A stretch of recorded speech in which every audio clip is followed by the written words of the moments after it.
Whenever people open PMBOK 8 and see processes again, they get confused. They often ask, I thought PMI moved away from processes. Why are they back? The answer is actually very simple. PMI did not bring processes back because they love theory. They brought them back because in real projects, people kept making the same human mistakes over and over again. So today, I'm not going to explain process groups like a textbook. Instead, I want to explain them the way life actually works. Let's understand this using a very real and relatable example. Imagine a family casually sitting together one evening when someone suddenly says, "Let's get our daughter married this year." There is no discussion yet, no planning yet, just emotion. Everyone feels excited. One person immediately says, "This November sounds good," while another adds, "Let's do it big, invite everyone." And suddenly, WhatsApp messages start going out.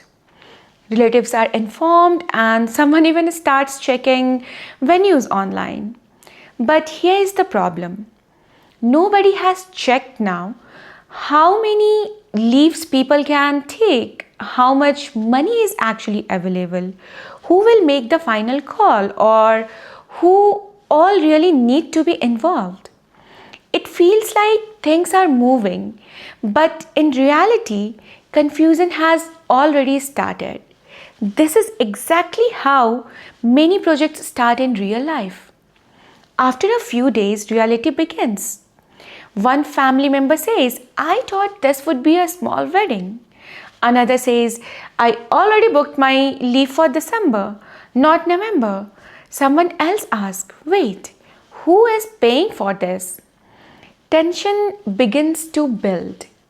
Arguments start, and people begin saying, "Why wasn't this discussed earlier?" Nothing has technically failed yet, but stress has already begun. This is what happens when a project starts without initiating.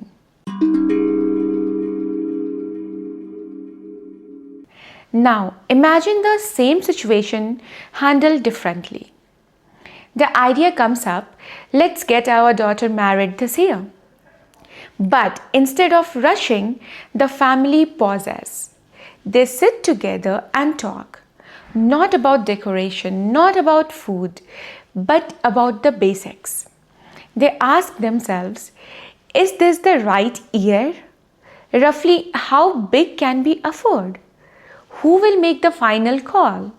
Who are the key people involved? Nothing is detailed, nothing is booked, but something very important happens here. Everyone leaves the room aligned. This is initiating. PMI created initiating because they saw projects failing not during work but before work even started. Initiating exists to replace assumptions with agreement.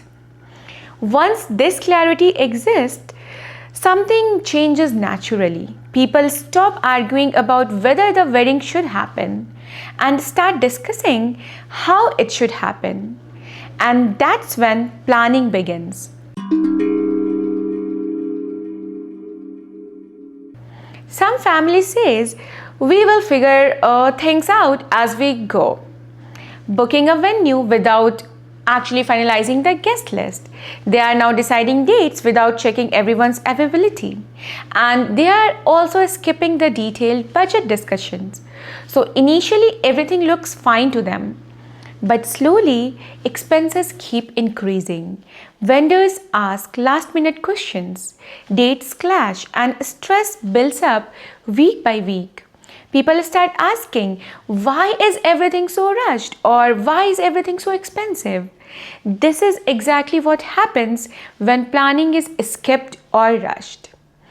In a well-planned wedding, the family slows down on purpose.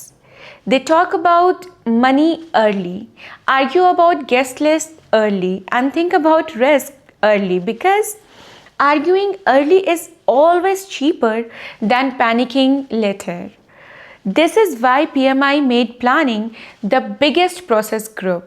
It's not because PMI loves documents, but because thinking early prevents the chaos later. Planning is not about predicting everything in advance, but it's about being prepared enough. Eventually, planning reaches a point where decisions are good enough, and now the wedding week arrives. This is when execution starts.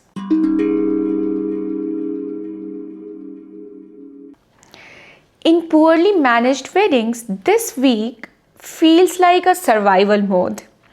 Everyone is busy, everyone is stressed, decisions are emotional, and all problems feels urgent.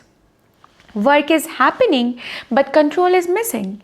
This is what execution looks like without strong planning. In a well-managed wedding, execution is still busy, but it's structured. People know their roles, vendors know their schedules, and communication is clearer. PMI separates executing because doing work is different from managing work. Execution is where money is actually spent and mistakes actually become very expensive. Even in a well-planned wedding, things always do not go exactly as planned. If nobody is watching, food might get delayed, cost quietly increase limits, and guests become, unhappy. Nobody notices these things immediately, and by the time they do, it's too late to fix it easily. Projects don't fail suddenly, it actually fails slowly. So, in a successful wedding, someone is always checking, not controlling people, but protecting the outcome. They compare what was planned versus what is actually happening. PMI separated monitoring and controlling because doing the work does not mean work is going right.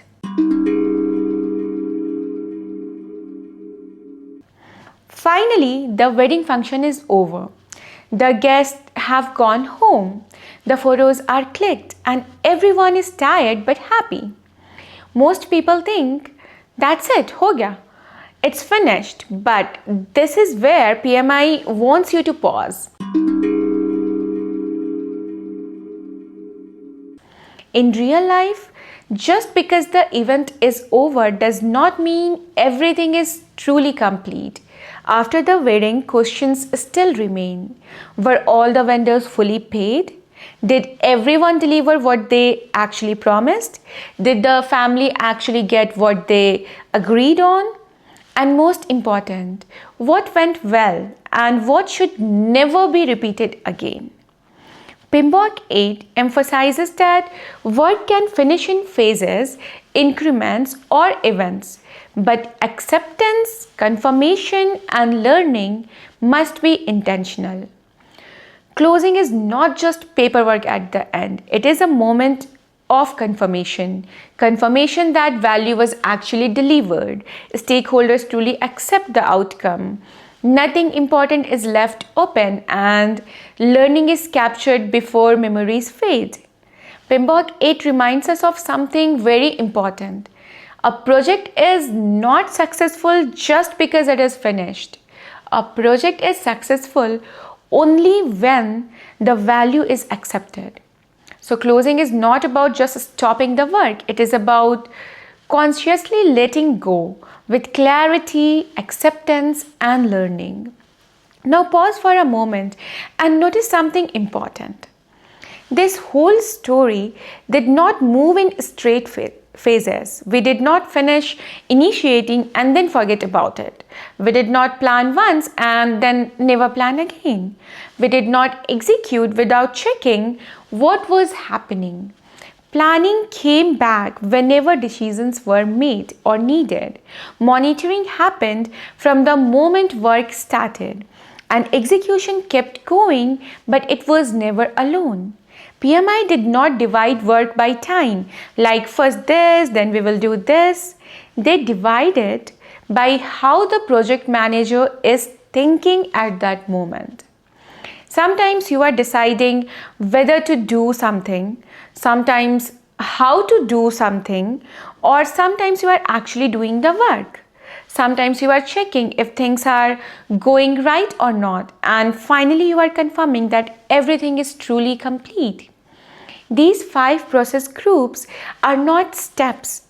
They are different types of thinking that keep repeating throughout the life of a project. That is why PMBOK 8 still have 5 process groups, not because of exams or tradition, but because this is how humans succeed in real life. I really hope this made the idea of process groups clearer and easier for you. If it did, let me know your thoughts in the comments. I'd love to hear from you. In the next video, we will zoom into initiating because most project failures actually begin before the project even starts. Till then, bye and take care. I'll see you guys in the next video.